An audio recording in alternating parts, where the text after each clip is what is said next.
Magandang araw ng linggo mga kaibigan, September 8 po, 2024. Meron po tayong updated na lagay ng ating panahon. Pero bago po yan mga kaibigan ko, mga kababayan, huwag niyo po munang kalimutan mag-like and subscribe po. At pahit na rin po ng notification bell para always po kayong ma-notify sa lagay po ng ating panahon. Mga kaibigan, ngayong araw po ng linggo, no, wala na po tayong binabantayan na super typhoon sa labas po ng PAR. No? Ito po ay nasa direksyon or nasa China na po. At yung trap po nitong si Bagyong Enteng hindi na po nakakaapekto sa ating bansang Pilipinas. Ang ating binabantayan po ngayon na hypnosis sa ating bansa, ito pa rin pong southwest monsoon o hanging habagat po na patuloy pa rin po nagbibigay ng pag-uulan sa ilang bahagi po ng ating bansa. Bukod pa po dyan mga kaibigan, yung binabantayan po natin na low pressure area dito po sa may bandang silangan mga kaibigan ay patuloy pong lumalapit, no? Or ito'y papalapit na sa ating bansa. Patatala po ng pag-asa or pagkatala po ng pag-asa within 2 weeks po, no, ito'y malaki po ang tsansa na maging isang ganap po na bagyo. Pero hindi po natin inaalis yung mga posibilidad within 24 to 48 hours ay mas bumilis po yung pag-direksyon nito, no, or yung pag-kilos nito papasok po sa ating bansa. Dalawang sama po ng panahon yan mga kaibigan.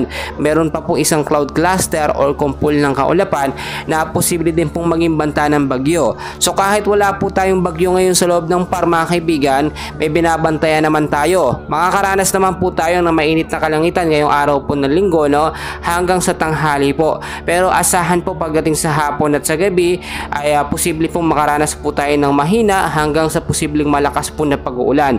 So dito na po tayo mga kaibigan sa ating forecast weather condition po natin ngayong araw po ng linggo mga kaibigan para mapaghandaan po natin.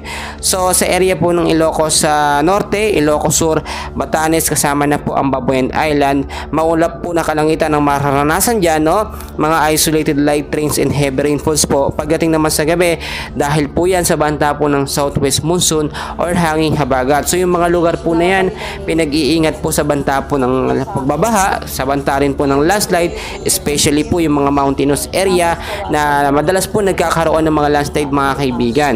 So dito naman po sa area ng ating bansa sa extreme northern Luzon at sa ilang bahagi po ng ating bansa ay patuloy din po makakaranas po, no, ng maulap na kalangitan sa may bandang hapon po at sa gabi asahan po ang mahina hanggang sa malakas na pag-ulan naman po dahil naman po yan, no, sa localized thunderstorm.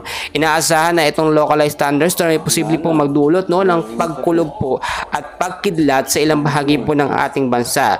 So mga kaibigan, pagtatala rin po ng pag-asa ngayong buwan po ng Setyembre, no, ay 2 hanggang 3 bagyo po ang posibleng pumasok sa ating bansa. So nakapasok na nga po at dumaan na itong si Super Typhoon Enteng mga kaibigan at may inaasahan pa tayong 2 bagyo. Ito pong 2 bagyo mga kaibigan ay yung kasunod po ni Bagyong Enteng, si Bagyong Ferdinand at si Hener, no, and hopefully nga po ito hindi pumasok sa ating bansa.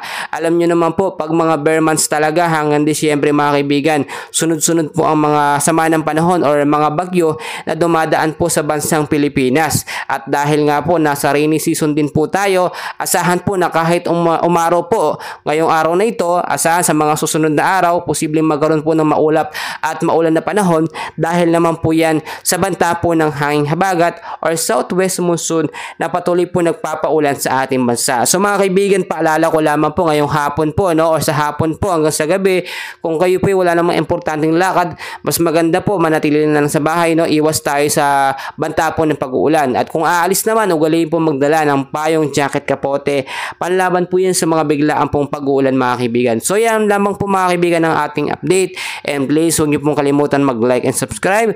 Maraming salamat po.